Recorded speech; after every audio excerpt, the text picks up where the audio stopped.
Kayo ba ay may mga katanungan at hindi alam kung sinong makakasagot? Tara, magkape tayo at magkwentuhan upang madagdagan ang kaalaman. Dito lang sa Kape, Kwento at Kaalaman. Kasama sina Kuya Richie at Ate Chat. Tuwing Sabado, 2:00 ng hapon, dito sa DZJV 1458, Radio Calabarzon. Isang mapagpalang hapon po sa inyong lahat. Isa na namang bagong buwan. Mabilis, ano? Oo, September na. Makita niyo si Jo Marie Chan dyan. So, bare months na ho tayo. And kami ay nagpapasalamat kasi talagang yun, halos ilang buwan na lang ay mag-iisang taon na ang Kape, Kwento at Kaalaman. At maraming salamat po sa lahat ng mga sumusubaybay dito sa aming programa. Ngayon, ako po ulit si Kuya Richie. Ako naman si Ate Chat. Nandito kayo sa Kape, Kwento at Kaalaman. Hatid ng Cathedral of the King. We are the radio ministry program and also hatid ng DZJV 1458 Radyo Calabarzon. Maraming salamat sa ating partner station, DZJV 1458. Dito po sa pagbigay rin ng pagkakataon para sa atin ito sa ating programa na maisahimpapawid sa ere, no? Dito sa ating Radyo Calabarzon. But anyway, Ate Chat, napakagandang hapon ulit dahil marami tayong pag-uusapan, and for today, ang topic po natin ay kalmado sa gitna ng pagsubok. Ibig sabihin, grace under pressure. Diba? So, without further ado, dito po yung ating first portion of our program for today. Ang gintong ugnayan mula kay Dennis Magdayo. Psalm 55, verses 16 to 19 and verse 22. Pakinggan mo natin si Deacon Dennis para sa ating gintong ugnayan. Kay Yahweh lang ako hihingi ng saklolo. Aking natitiyak, ililigtas ako. Sa umaga at hapon, maging sa gabi rin, aking itataghoy ang mga hinaing, at ang aking tinig ay kanyang diringgin. Ililigtas ako mula sa labanan, at pababaliking taglay ang tagumpay. Matapos kapiin ng mga kaaway, ang Diyos na hari, sa mulat mula pa ay diringgin ako. Lulupigin sila, pagkat ni sa kanya ay wala silang takot, ayaw nang magbago at magbalik loob. Ilaga kay Yahweh iyong suliranin, aalalayan ka at ipagtatanggol rin. Ang taong matuwid, di niya bibiguin. Awit 55, talata 16 hanggang 19 at 22. Maraming salamat, Deacon Dennis Magdayo, sa inyong pagbasa ng awit 55. Si Yahweh nga naman ang ating saklolo. Siya ang tiyak na magliligtas sa atin sa gitna ng lahat ng bagyo, unos, problema. Siya lamang ang makakapagbigay sa atin ng katiyakan. Siya lamang makapagbibigay sa atin ng kapayapaan. Kaya we can be calm. Diba? Yung be still in His presence. Kahit ano, magulo na lahat. Tayo, mga bilang Kristiyano, meron tayong peace. Tama-tama, Ate Chat, kasi siguro bigyan lang natin ng konting context yung ating programa for today. Yung kalmado sa gitna ng pagsubok. Kasi we believe na isa ito sa mga talagang topic na kailangan ng pag-usapan. Kasi especially tayo mga Pinoy, no? Alam naman natin na talagang even physically, binabagyo yung bansa natin. Pero hindi lang sa physical, pero sa buhay spiritual and even buhay sa physical din. Talagang marami tayong, meaning sa pangangatawan natin, marami tayong mga storms na pinagdadaanan. So, it's very good to just give that message, especially for today. Sabi nga po dun sa Psalm 55, no, cast your burden upon the Lord and He will sustain you. He will never allow the righteous to be shaken. So, sana ho, at the end of this program, ang isang matutunan niyo po sa programa na ito is that lagi po natin kasama ang Panginoon sa journey na to. And later on, sa mga iba pang portions natin, sana ho ay maintindihan nyo rin na talagang ang Panginoon ay talagang tumitingin, naghahanap ng mga tao na nangangailangan dahil because He is our God who is always ready to help. Nabanggit mo yung always ready to help.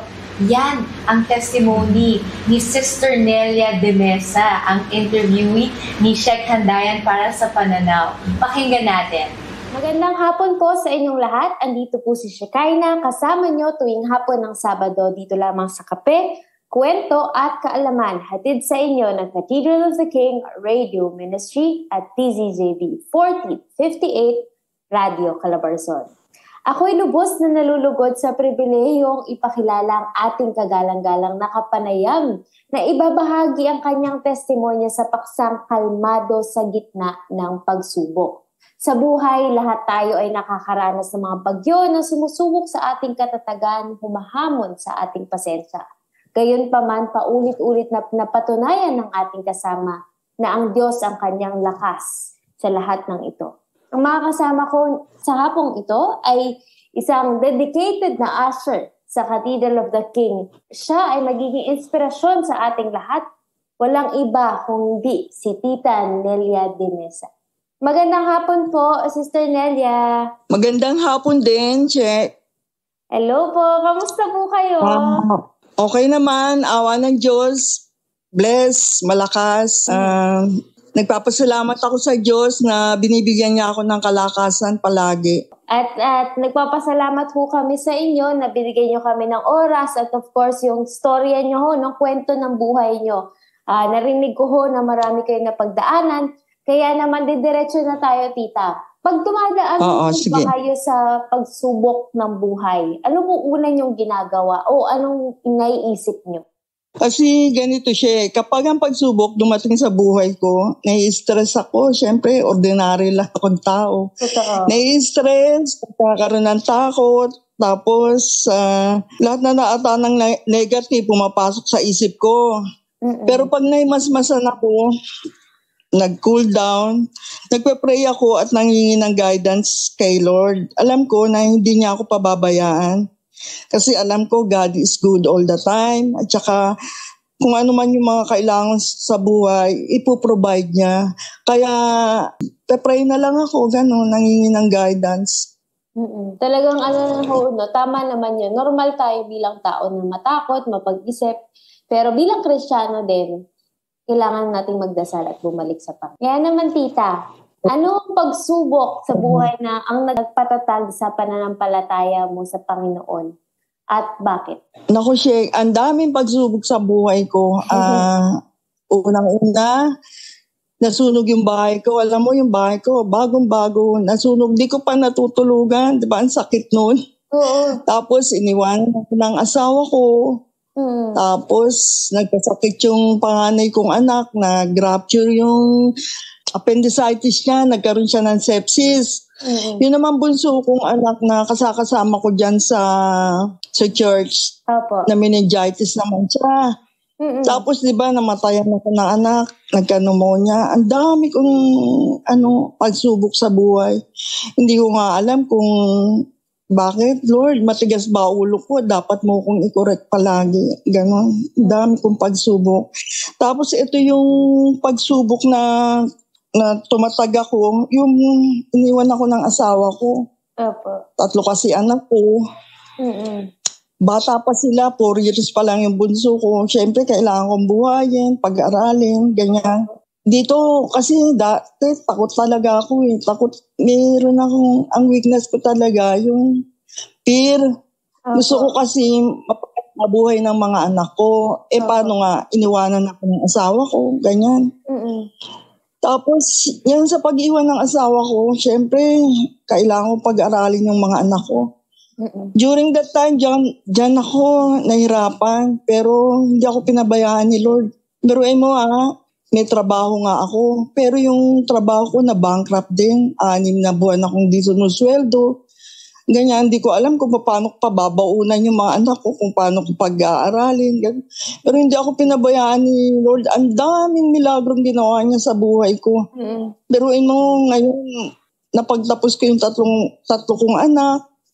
Hindi ko alam kung paano nga sa tulong ni Lord, ang dami niyang milagro sa akin.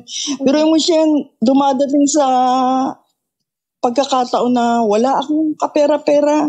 Tapos alam mo, maghanap ako dyan sa damitan ko. Biro mo makakapulot ako. 1,500.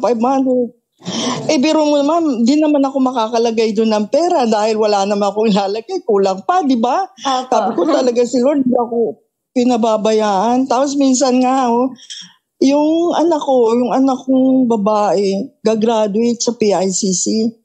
Miyerkules yun, nagsimba ako sa Reliance. Ang pera ko talagang pamasahe lang, tsaka pang offering, magkano lang. Dumaing ako kay Lord, sabi ko, Lord, wala po akong pera, gagraduate yung anak ko bukas, may pantasi lang, papuntang PICC, wala ako. Alam mo, gumamit siya ng sister dyan sa church. Sabi ng sister, alam mo, Sister Nel, kanina pa ako inaano ni Lord na bigyan kita. Tapos ano nga daw, yung inaano niya, nilalabanan niya na kailangan ko rin nga Lord, gano'n. Tapos alam mo, hindi nga ako nabigyan doon sa church. Nagkita kami sa bus. Biruin mo, di ba? Milagro yun. Isang bus lang ang sinakyan namin. Doon talaga, pinigyan niya na. Tapos may pamasahe nga kami ng pag-graduate niya. Yung mga maliliit na bagay, ang dami niyang ginamit na tao para matulungan ako. Kaya malaking pasalamat ko kay Lord na nakaraos kami mag-iina. Hindi kami nag-miss, na-miss kasi ang meal lang. Hindi kami nag-miss eh. Lagi kami nakakaraos. Merong tumutulong sa amin. At maraming salamat kay Lord na patapos ko po yung 3 anak ko. Ngayon, maganda na buhay ng 2 kong anak.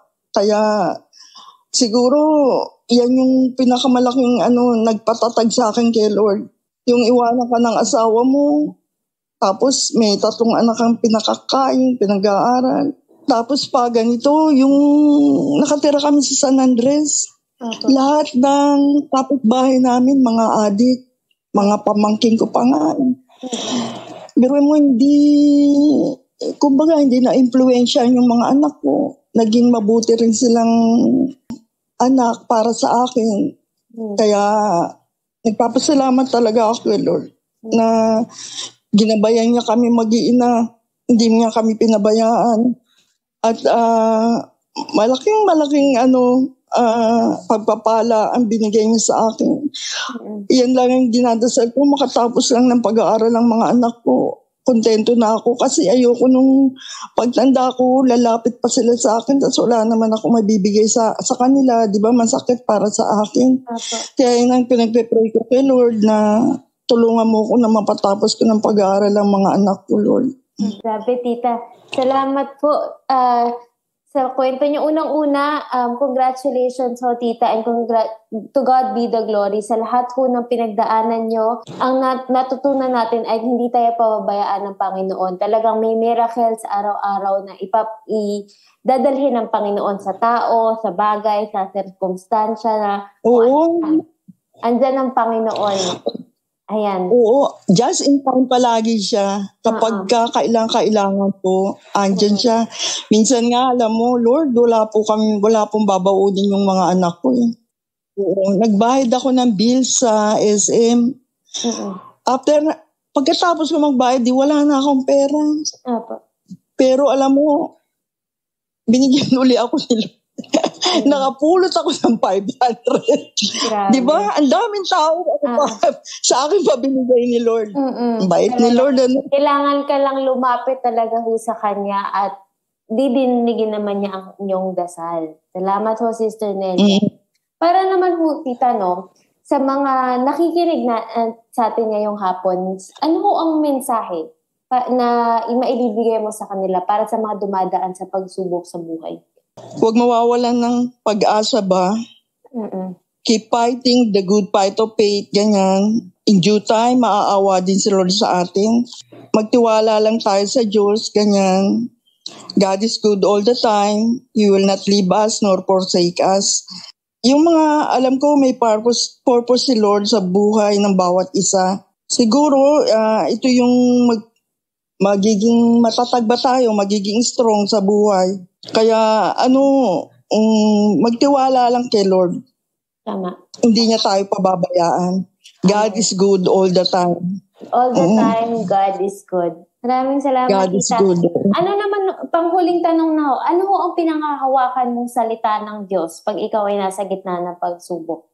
O nung naiwan ho kayo ng asawa nyo na kilala nyo ang Panginoon, anong pinanghawakan nyo? Kasi alam mo, palasimba talaga ako. Wala akong absent sa simbahan. Maski na nung nagtatrabaho ko, every Wednesday, nagsisimba ako, ganyan. Kaya meron akong kapayapaan sa puso ko na hindi ako pababayaan talaga ni Lord. Kaya lagi tayong be strong and courageous. Do not be afraid. Amen. Huwag tayong ma-discourage, ganyan. The Lord is with us wherever we go, ganyan. Hindi tayo pababayaan. Alam mo pa, meron pa akong isang karanasan. 2 anak kong panganay na na-rapture yung appendicitis niya. 4 minutes na siyang din nagbe-breathe, gano'n, na-revive pa rin siya. Yun, milagro rin sa akin ni Lord yun. Kaya huwag tayo mawawala ng pag-asa. Ayan ho, hindi tayo papabayaan ni Lord. Ayan. Salamat, tita. Ayan ho ang mensahe ni Sister Nelia sa atin. Sa lahat ng pagsubok natin na pagdadaanan dito sa buhay, huwag tayong mawawala ng pag-asa, magtiwala at magsimba. Yun ang mga steps mo para maging kalmado sa ng pagsubok. Pag nasa presensya tayo ng Panginoon. Muli, Tita Nelia, maraming salamat po sa oras at sa testimonya ngayong hapon. Thank you po ulit sa time. God bless po. Ito po muli si Shekinah. Tandaan nyo, tayong lahat ay pinagpala ng may kapal para maging isang pagpapala sa kapwa natin. Mahal kayo ng Diyos. Paalam. Maraming salamat, Sheikh Handayan at Sister Nelia Danesa.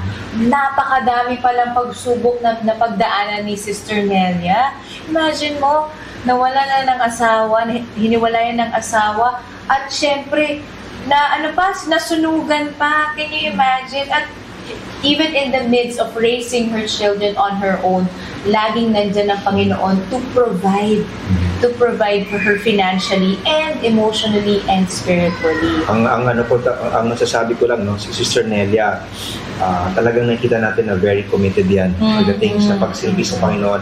Isa ho siyang usher sa aming church, sa Cathedral of the King.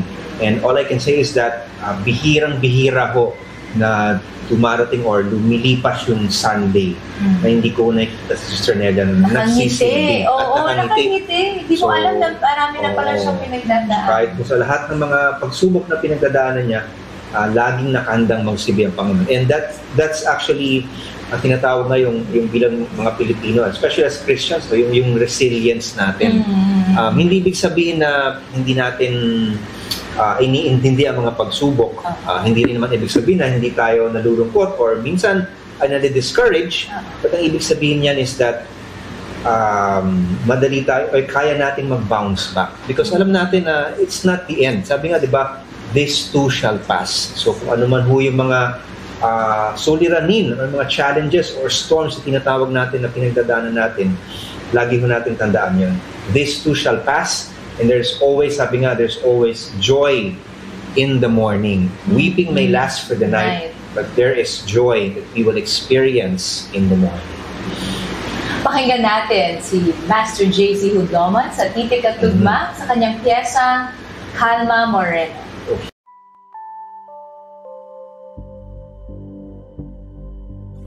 Magandang hapon. Ang piyesa natin sa araw na ito ay pinamagatang Kalma Moreno.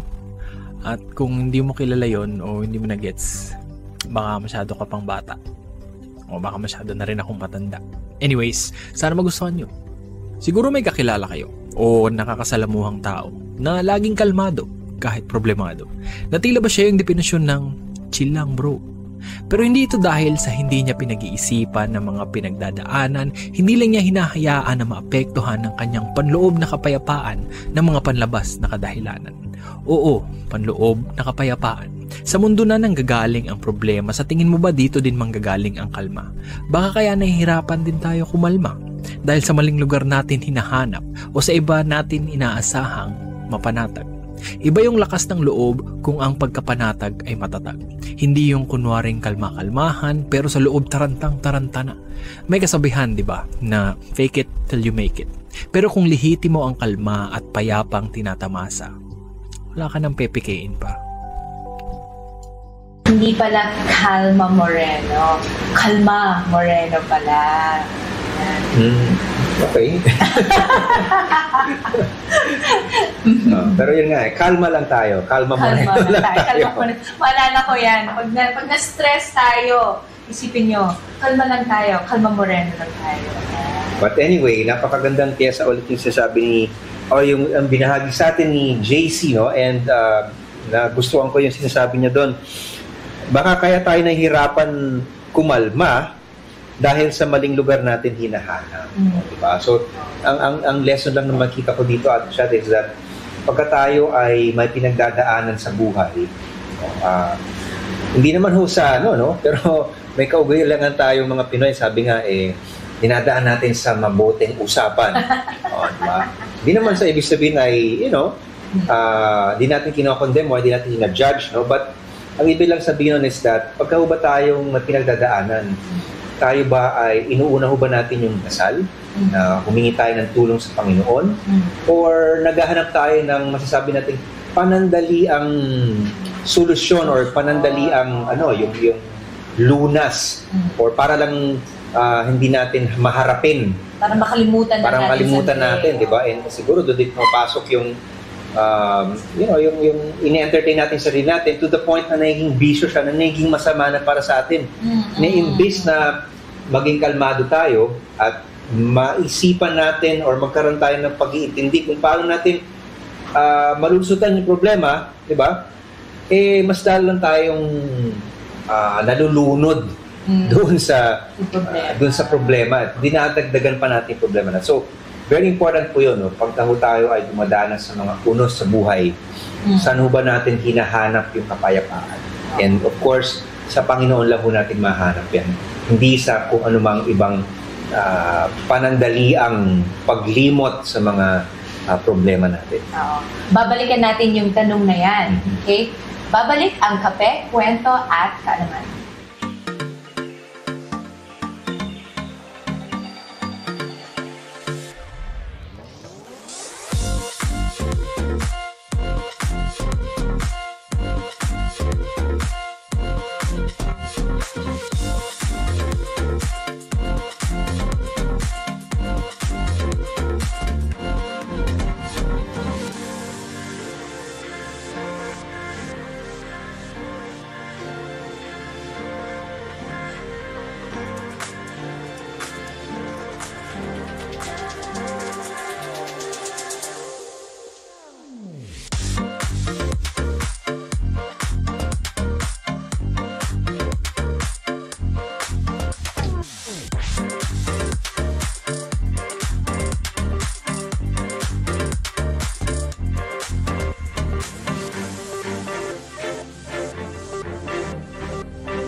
Kayo ba ay may mga katanungan at hindi alam kung sinong makakasagot?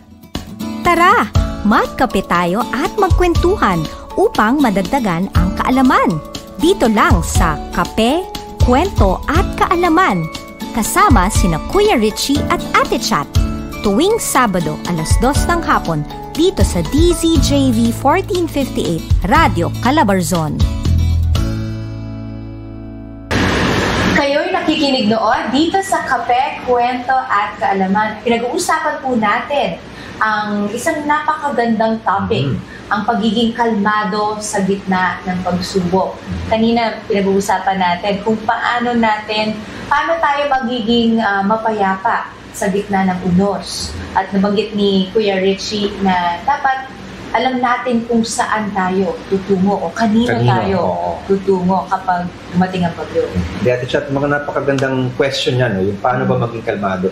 And I think siguro yung masasabi ko lang dito, two things, no? Pagka talaga may pinagdaanan tayong problema, paano ba maging kalmado? Actually, learning experience yun. Pagka may pinagdadaanan tayo, ibig sabihin nun, ay may mapupulot tayong lesson para pag dumating ulit yung ganong pagsubok, alam na natin kung paano siya harapin. Kasi talagang it's a fact of life, ika nga, di ba? And even sabi nga sa scripture, sabi din naman ni Jesus, in this world, in this life, you will encounter tribulations. But the important thing is, paano ba tayo may napupulutan ba tayong aral sa bawat storm o bawat problema na pinagdadaanan natin? Because yun yung gagamitin natin para matugunan natin or yung susunod na problema, mas kampante na tayo dahil alam natin kung paano mag-navigate. And another thing talaga, no, is yung, I think it really requires choice, no? Pagka ba may problema ka, talagang kailangan may decision ka na hindi, kahit na ano mangyari ay kalmado lang ako. Kasi pag kalmado ka, then mapag-iisipan mo, magagawan mo ng paraan. Magkakaroon ka, and of course, through prayer, no, maghahanap ka ng guidance sa Panginoon kung paano malusutan yun. Pero kung, di ba, yung narattled ka or natatakot ka or nagagalit ka, madalas, dun na yung focus mo di ba? Mas lumalaki yung galit mo sa sitwasyon mo, sa sarili mo, at the same time, nagiging, nagbe-blame ka pa ng ibang tao. Hindi mo nagagawa ng paraan yung sitwasyon mo. And mas lalo kang you're digging deeper into your own, you're sinking deeper into your own mud, ika nga. Merong practical na solution dyan. Kapag naka-encounter ka daw ng isang tao at meron kang gustong sabihin na hindi ka nais-nais, bago mo sabihin yon, count to 10 daw muna. Pag nagbilang ka from 1 to 10, mas makakapagkalma yun sa'yo. Oo. Parang hindi mo masabi yung parang hindi mo minimina sabihin. Diba? Kasi kapag naggalit ka na o nag-respond ka na in a way, tuloy-tuloy yan Pero kung ikalma mo muna yung sarili mo, count muna. It's either you count up to 10 or magdasal ka muna. Then ibibigay sa'yo ni Lord kung ano yung salita na sasabihin. Ngayon naman, pakinggan natin ang interview. Actually, vlog siya ni Doc Grace. It's me, Mary Grace, tungkol sa fitness journey ni Engineer Job Ebwe. Magandang hapon mga kaakibat. Welcome ulit sa Dunong Tulong Pangkalusugan with me, Doc Grace. At ngayon, meron na naman tayong bagong special guest. And I'm very proud to introduce sa inyo ang isa sa mga best friends ko since elementary. At ngayon, isa na siyang ganap na engineer. Everyone, let's welcome Engineer Job Ebwe. Hi, Best Bud! Hi, Best Bud! Magandang hapon sa inyo lahat, sa mga nakikinig. Konting introduction lang, ako si Job. Job na lang. Magandang tawag yung Job kasi maikli lang. Biblical pa, di ba? Yes. So, what do you do ba as an engineer?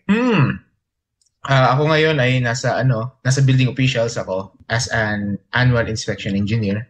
Siguro 2 months pa lang ako. 2 months pa lang ako sa trabaho ko ngayon. And I'm happy naman with my profession and sa life na binigay sa akin ni Lord. Ayan, mga kaakibat, sobrang proud ko dyan kasi grabe, alam niyo naman, hindi madali ang buhay ng isang engineer, di ba? Since yung college years ninyo, talagang maraming pinagdadaanan. And grabe, taga Mapua pa to, mga kaakibat. Bigatin to. Shout out sa mga taga Mapua. Shout out po sa lahat ng mga nakikinig nood. Ayan. So si Engineer Job Ebwe, si Job, yun na lang daw ang itawag natin sa kanya. Ayan, ikikwento niya sa atin yung fitness journey niya. So bilang ang segment natin ngayon ay Dunong Tulong Pangkalusugan. So syempre mga usapin tungkol sa health, yung pag-uusapan natin. So Job, maaari mo ba ikwento sa amin yung fitness journey mo? Like, when it started? Siguro na nahilig ako sa fitness since 2015. So, Matagal na rin. matagal na. Dati talaga is, ang sports ko talaga is bodybuilding. Though may mga sports ako na side like Muay Thai, nagbo-boxing din. Then, yun, sumasali ako sa competitions dati. Yung mga, parang pageant siya or parang contest for bodybuilding. So, yun nga, nagtuloy-tuloy yun. Pero, pagdating ng 2019, so parang doon ako medyo nag-lay low. Since parang yun yung years ko na parang sobrang down ko. Yung, sabihin na natin siguro sa mental health ko rin. Yeah. So, from there, parang binawi, sa pagkain ko siya sa pagkain ko siya binawi. Kumbaga din ko siya kinukuha yung comfort ko. Yeah. Yeah. Then, lalo na nung pandemic pa, di ba? Since nasa bahay lang, and then, of course, stress tayo lahat sa mga bahay natin since takot tayo lahat sa pandemic. Then, na-realize ko nung one time in 2022, since parang sobrang bigat ko na, I was 220 pounds. 220. So, I was 220 pounds. Then, lumaki pa yon, umabot pa ako to 270. Then, from there, nahihirapan na akong maglakad. Sumasakit yung paa ko. Yung likod ko, lagi masakit. Yeah. Then, laging hingal. Yan, laging hingal ako nun. Then, one time, nung natutulog ako, parang sumakit yung dito ko sa may bandang heart ko. So, parang medyo natakot ako nun. So, parang nasabi ko na, parang, Lord, parang ito na ba yung signs mo na para bumalik ako sa health. Yung parang inatsupuera ko talaga siya. Inatsupuera ko talaga yung fitness ko kasi parang I suddenly realized na parang it's time for me to make a change. Yes. Na kinabukasan nun, nag-change ako ng diet. Kinuha ko yung diet ko dati since nung 2016. I was doing intermittent fasting. Okay. So, yeah. So, yun yung ginagamit ko laging diet. Tapos, nag-workout ako like 2 times a day. So, nagka-cardio ako every morning. Then, every afternoon, I have to hit the gym. So, naging ganon. So, in a way, mahirap siya sa una. Kasi ang dami sumasakit sa akin Ang dami talaga sumasakit sa akin. So, pero may isip na parang if I didn't do it, kumbaga parang iniisip ko na lang na baka by 50s, wala na ako dito So, kung dati yung fitness journey ko is about aesthetic, kumbaga gusto ko magpaganda lang talaga ng katawan, may abs. Etong 2022 journey ko is parang iba yung mindset ko dito It's about life and death situation ba, kumbaga. So, if hindi ko binago yon, marami na akong ngayon siguro, marami na akong sakit-sakit. Kasi yung 'di ba, ang anong normal na heart rate? Normal in general 60 to 100. Yeah. I was beyond that, nasa 120 ako everyday, parang naging resting rate ko yon. Okay. So parang doon pa lang natatakot na ako. So, yun. So, okay naman. So far, I'm happier. Kasi, though may mga time kasi na, na you have to enjoy din. Pero, iba na yung, iba na yung mindset mo ngayon na parang, if mag-give in ulit ako, baka bumalik ako doon sa dati na parang yung kinakatakot ko is bumalik. So, yun. So far naman, medyo nasusunod-sunod ko yung diet ko. Kahit na may work, may sidelines. Ayan. So actually, yung mga sumunod na questions, somehow nasagot mo na rin kasi nga, yung nag-push sa'yo to be health conscious is yung mga sakit-sakit na nararamdaman mo sa katawan. So, kasi yun nga, no, totoo naman talaga na yung overweight and obesity, marami kasi siya talagang mga complications, no, mga bad effects, no, sa health natin. So, mga kakiba, totoo po yun, no, mas prone tayo sa mga musculoskeletal problems, and then mas mataas din yung risk natin sa mga cardiac, mga heart problems, no? Marami pang iba, even high blood, diabetes, marami. So, totoo yun. Totoo yung kinikwento sa atin ni Job na kapag ka talagang sobra sa timbang, marami kang iba-ibang mararamdaman, no, sa iba't ibang bahagi ng katawan mo. So, it's good na kumbaga, nag-decide ka talaga to make a change, no?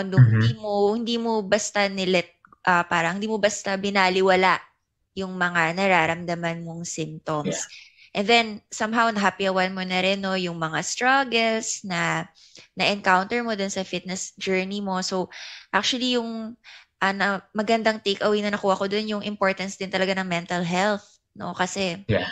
'Di ba? Parang nung nagka-problem ka sa, yun nga, in terms of mental health, talagang naka-apekto rin siya dun sa fitness journey mo in general. So, yun nga, no, it's really, you agree, right, na kumbaga, ang health talaga kasi all-encompassing yan, 'di ba? Kumbaga, physical, mental, 'di ba? Social, emotional, lahat yan, different aspects ng health. So, nakakatuwa na you were able to stick to it na ngayon. Ate Chat, Ate Shek, hello, Doc Grace. Alam niyo ba, merong bagong niluluto ang kape, kwento at kaalaman. Wow. Para sa lahat ng ating mga tagapakinig noon, di ba? Yes! Grabe, excited na ako na ma-share natin yun sa kanila. Ano nga yun? Episode 39 up to 42. Yes. So, it's a 4-part special, no? 4-part special ng kape, kwento at kaalaman. O, para masabik kayo dun sa mga tema ng magiging episodes natin. O, makinig kayo mabuti, ha? Una, mapagpasalamat bagamat naghihirap. Grabe, sino kayo gumawa nito? Ang daming hugot sa buhay. Pangalawa, yung episode 40, nagpapatuloy sa kabila ng hadlang. Ate Shek, ano yung episode 41, no? Nananalig sa kabila ng mga katanungan. Grabe, sobrang dami talagang hugot. Sino kayang gumawa? Sure. At pang-apat, ay nako, maghanda kayo rito. Nagmamahal kahit nasasaktan. Grabe, sobrang exciting. Yes. Tagus sa puso yan. Kasi lahat yan pinagdadaanan natin bilang tao. Pero merong may segue doon na Kristiyano din na kahit bagamat sa lahat ng yun, patuloy tayo na mamampalataya. Yes. And kung mapapansin nyo, very paradoxical yung mga concepts, di ba? Parang opposites attract. Yes. Isn't it ironic? Isn't it ironic? True. Kaya abangan nyo yan, ha? 4-part special ng kape, kwento at kaalaman. At syempre, yung mga guests din natin, yung iba dito parang na-encounter na nila, no? Pero kailangan ma-feature sila ulit kasi marami silang mga amazing na kwento na ibabahagi sa ating lahat. Yes. Tama ba, Ate Shek? Yes. Abangan nyo yan, guys. Abangan! Yeah. Thank you, Dr. Grace. Gustong-gusto ko yung topic na yan eh. Pero Ate Chat, ang masasabi ko lang, no, importante yon sa pagka talaga may pinagdadaanan tayo, yung sa topic na paano ba maging kalmado sa gitna ng pagsubok, na yung physically prepared din tayo. Diba? Kasi kung halimbawa hindi natin naalagay yung sarili natin, yung physical na pagkatao natin, then actually makakadagdag pa yun eh. Sa diba? stress. Sa stress or kung sakitin tayo, ganun, actually yun mismo, it's already a storm. And it will even make it, make it more difficult for us. But if we take care of ourselves, of course, no, through prayer din sa Panginoon and also feeding also yung taking care of our spiritual lives, then masasabi natin na it will be as a means for us to be calm in the midst of kung anumang storm ang dumarating sa buhay natin. Sabi nga, di ba, nakikita naman talaga yan. Sabi ni Sir JC kanina na hindi mo mapepeke ang katotohanan na kung okay ka, actually, makikita yan sa pandabas ng di ba? So, dito rin sa reflection ni Father Oliver, i-explain din niya kung ano yung importansya ng grace, having grace under pressure, at kung paano natin ipapakita ito sa ating daily life. So nadinig na siguro natin, I'm sure, yung kantang, ang buhay ng Kristiyano ay masayang tunay. Hey. So pero it's not always true. Okay? Totoo lang. Diba? To be honest. Kahit si Jesus Christ, ang sabi niya, in this life, you will have many tribulations. But even in the midst of hard times, in unfavorable circumstances, we can have grace. Okay? Now, may tinatawag na social grace, ha? And social grace is all about manners, diba? Keeping the appearance of good breed. That's good, actually. Pero I see some people faking it because they don't see the connection between social grace and salvific grace. You must understand those two are connected. All grace. Lahat ng grasya connected yan. And it all comes from God. Actually, yung social grace, which is about good manners and right conduct, by origin, it started out as something na ginagawa mo out of consideration for others, respect, love, diba? You don't want to trouble anyone, diba? You want to help them, minister to them. Pero it all turned out na naging outward na lang, ginagamit na lang ng iba just to keep an image, diba, of good breed. That's not the right way to do good manners and right conduct. Social grace is connected to salvific grace. Okay? And in the midst of fire, diba, we can have calm and peace. Sabi nga natin sa Tagalog, kalmado sa gitna ng pagsubok. Yan yung isang bagay din yan, pagsubok.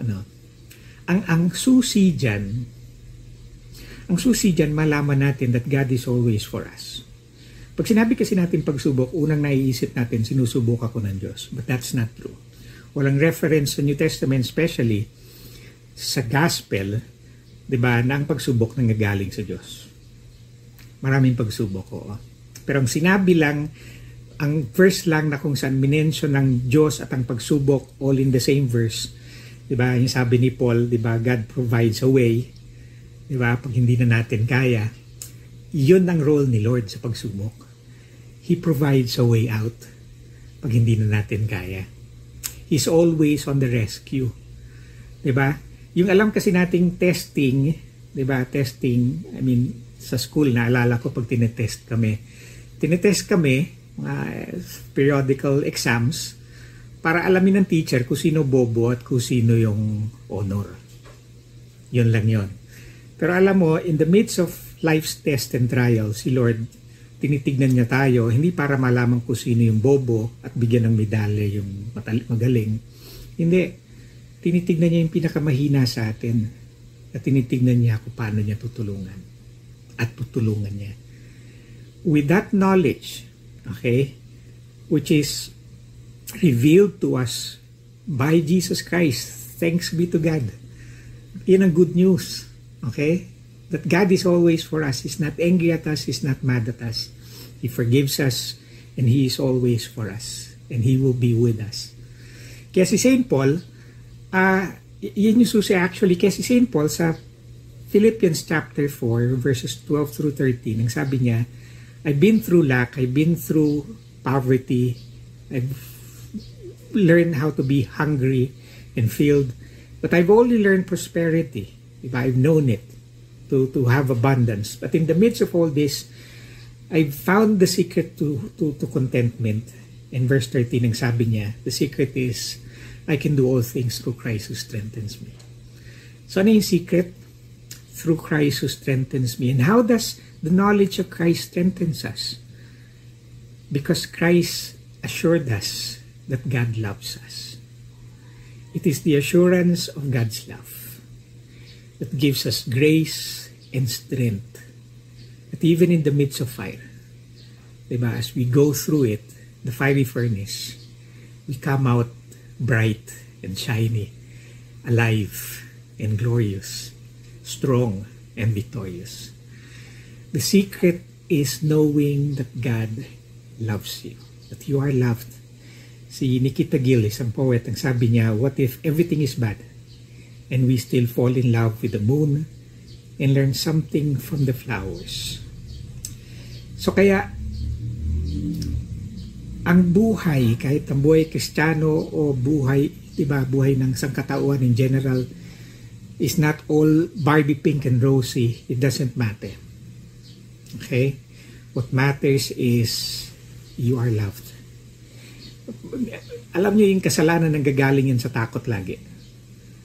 Pero kapag ka nawala yung takot at ang sabi there is no fear in love, when you know that you are loved, you can do all things through Christ who strengthens you. Thank you very much, Father Oliver Senya from our Parish Church of St. John the Beloved sa Cabuyao, Laguna.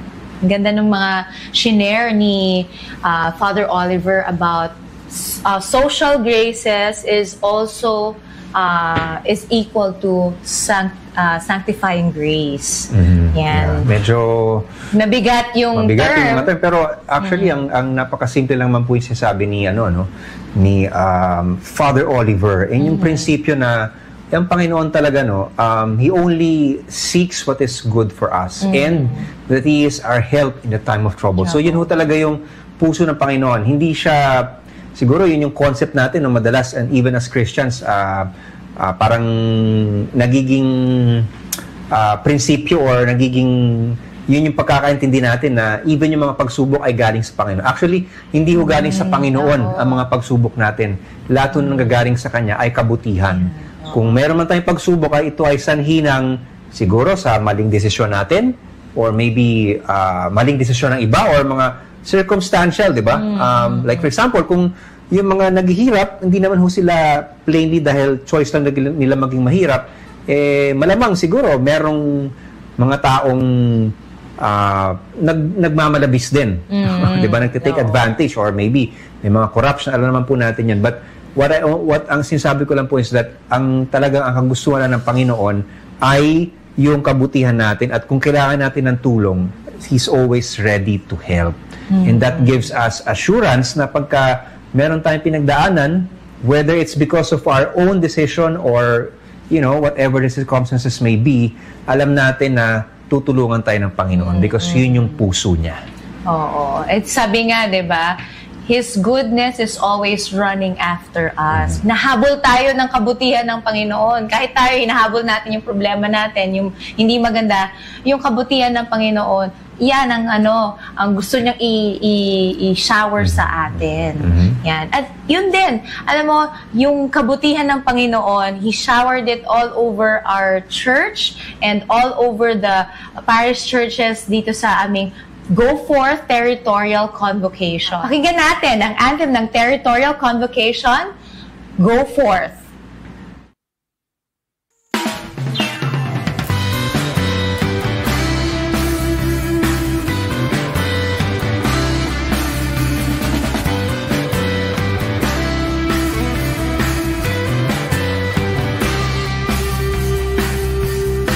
In the silence of the evening, in the heat of the day, in the midst of believers, I heard a voice say, get out of your comfort, step outside the door, walk on deep waters, and miracles will soar.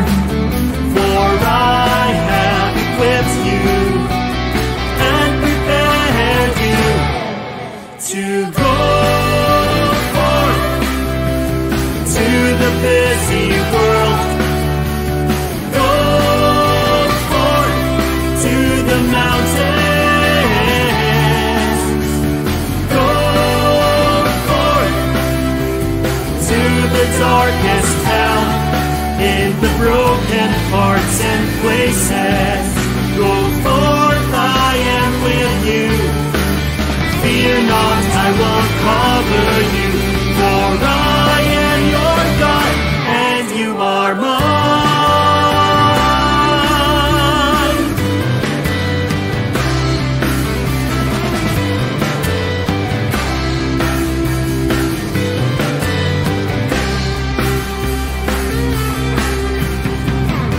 In moments of fear and doubt, in times of disbelief,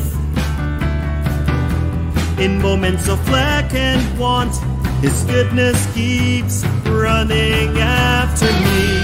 Get out of your comfort, step outside the door, walk on deep waters, and miracles will soar. For I have equipped you and prepared you to go forth to the busy world. Go forth to the mountains. Go forth to the darkest town, in the broken parts and places. Go forth, I am with you. Fear not, I will cover you. For I am your God, and you are mine.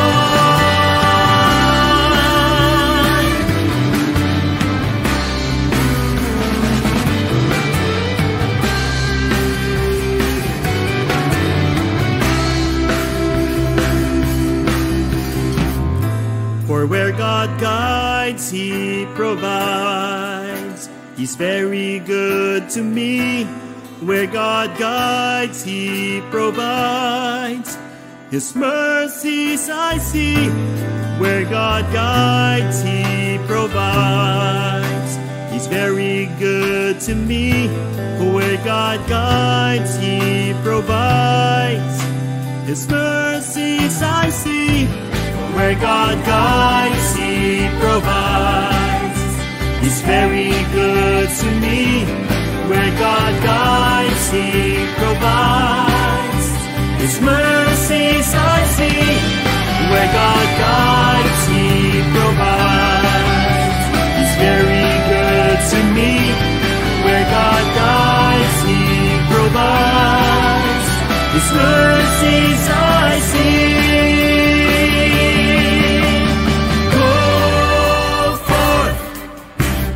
To the busy world, go forth to the mountains,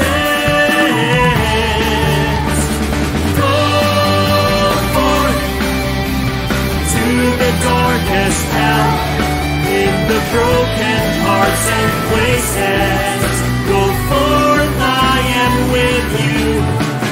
Fear not, I will cover you. For I am your God, and you are mine.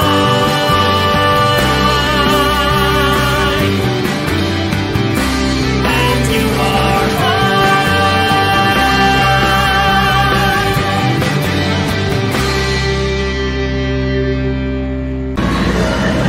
We're almost at the end of the program, and excited po kami in the coming weeks kasi meron po tayong mga featured guests mula sa ating convocation starting next week. Huwag niyo pong kaligtaan na tumutok at makinig noon dito sa Kape, Kwento at Kaalaman dahil marami po kaming bagong pakulo at marami po kaming interviewin. Tama, Ate Shak, no? Yung for next Saturday, yung theme po natin, abangan niyo po, magpapasalamat bagamat naghihirap. So I think napakagandang conversation siya, no? Kasi relatable yan. Relatable, especially nga from today, no, yung topic natin is all about pagkaroon ng calmness in the midst of the storm. Then yung next Saturday naman is paano ba magkaroon ng thankful attitude kahit na may pinagdadaanan tayo. So very important po yan. Samahan niyo po ulit kami dito sa Kape, Kwento at Kaalaman. Of course, please like yung ating FB page, yung ating Instagram, and of course, Cathedral of the King na YouTube channel.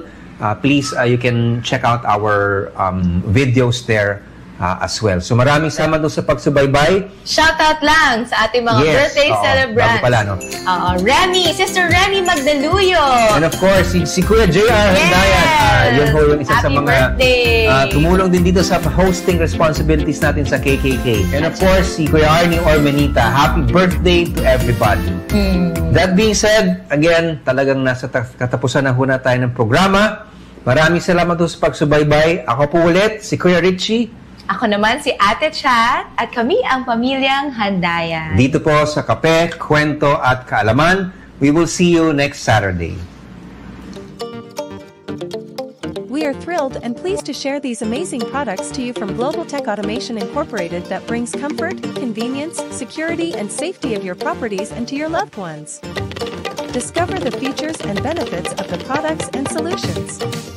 If you are interested in learning more or to purchase these products, feel free to reach out to us at marketing@globaltechville.com, telephone number 0905-991-1252, and or www.globaltechville.com. Kayo ba ay may mga katanungan at hindi alam kung sinong makakasagot? Tara, magkape tayo at magkwentuhan upang madagdagan ang kaalaman. Dito lang sa Kape, Kwento at Kaalaman. Kasama sina Kuya Richie at Ate Chat. Tuwing Sabado, 2:00 ng hapon, dito sa DZJV 1458, Radio Calabarzon.